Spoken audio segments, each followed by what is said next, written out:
Exclusive, why the UK's £480 million deal with France to stop the migrant boats is doomed to fail. Come on then, hit me. Surely it's not going to be because of some crass British stereotype, like, French coppers are more interested in womanising and drinking wine and smoking gitans than actually doing the job, of which they only work 28 hours a week anyway, when they're not on strike. Surely it's not something as simplistic as that, is it? And then I'm gonna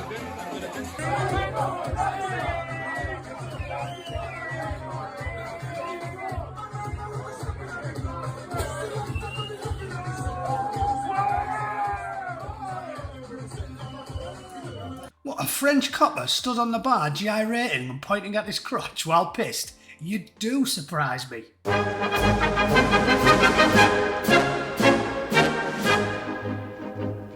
Okay, so we all saw this coming 50 miles away. We saw this staggering drunkenly over the horizon as far as the eye can see. We've been giving the French money and have been spending it on wine, women and song. A funny old thing. Weird that, innit? Weird. They're normally so conscientious and hard-working. Of course they are. Well, according to The Independent. If you read this story on The Independent, it tells a wholly different tale. But The Express, which actually broke it, has done some digging and found some footage and actually interviewed the French coppers and got them telling us that they don't do any work because they're too busy dogging and strolling through the red light districts. But, who do you believe? Answers on a postcard. Britain's deal with France to end channel crossings can never achieve its aims because some French police prefer to party rather than stop migrants, a Daily Express investigation can reveal. Some.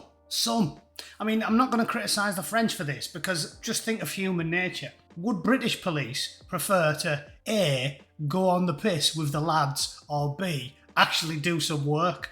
You almost can't criticise them for it. Well, until you realise that the French, and you realise that it's a joy to criticise them. I get a little bit of a semi-on when I'm criticising the French. So yeah, let's do it anyway. Officers funded by the £480 million agreement bankrolled by UK taxpayers to halt the small boats have admitted they are letting them sail to the UK. They might as well put, officers have admitted that there's no such thing as Santa Claus. We already knew, lads. Every plumber and bricklayer and bus driver and window cleaner in the nation already knew. The only people thick enough to think that it was actually going to work are the politicians, the lackwits in Parliament, the Angela Raynas of the world, who actually think the same nation that furnished the Argies with missiles throughout the entirety of the Falklands War, the same nation that we had a 100-year war with, actually think they're our pals and they're going to do us a solid. Cheers. Yeah. If you've ever needed any other proof that the dumbest people on planet Earth are now sitting in the Houses of Parliament and the House of Lords, here it is. They actually thought Johnny Frenchie was going to try and help us. Enemies for 1,000 years, they're going to help us. Read some history books.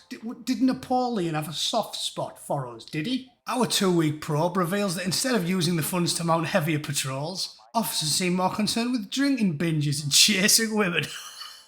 Well, at least they're living up to the stereotypes. I love that. The only thing more worthless than this agreement are French marriage vows.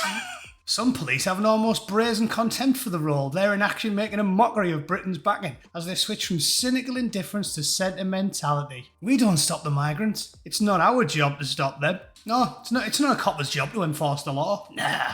And it's not a bricklayer's job to lay bricks or a fireman's job to put fires out.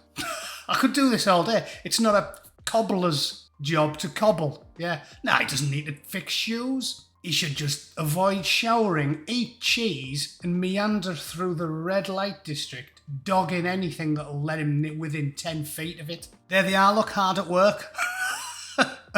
Being all French. In this picture, you can see there's a boat leaving, and there's 3 French coppers drinking wine in a lilo.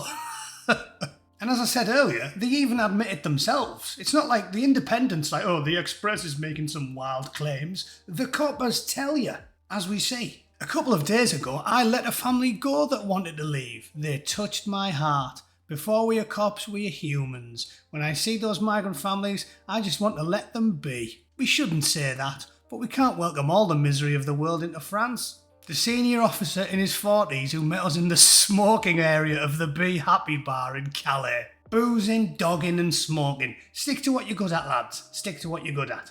Anyway, I'll put the story in full for you all to read. It's a piss take, and the only thing that shocks me about it is that any of the people that are apparently in charge in the UK were stupid enough to believe that it was going to work in the first place.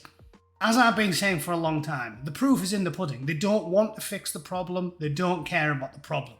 The Royal Navy could stop the problem in 12 hours. 20 ships, one company of Royal Marines, in 30 or 40 ribs and mibs. They could stop it inside 12 hours. They don't want to, they don't care. Because mass migration benefits the globalist psychopaths that run the world. So, suck it up, suck it up. Anyway, read the story in full. Let me know what you think in the comments. At least we all saw it coming. We've known this for years. Normal people have known this for years. It's only the knobheads in the House of Lords who thought it was going to work. This was more visible to me 2 years ago than a T-Rex in a lime green shell suit, right? We all knew what was coming. Anyway, thanks for watching. I've been busy. I will try and put some more content up this week. Yeah, let me know what you think. See you very soon. Toodle pip. Cheers.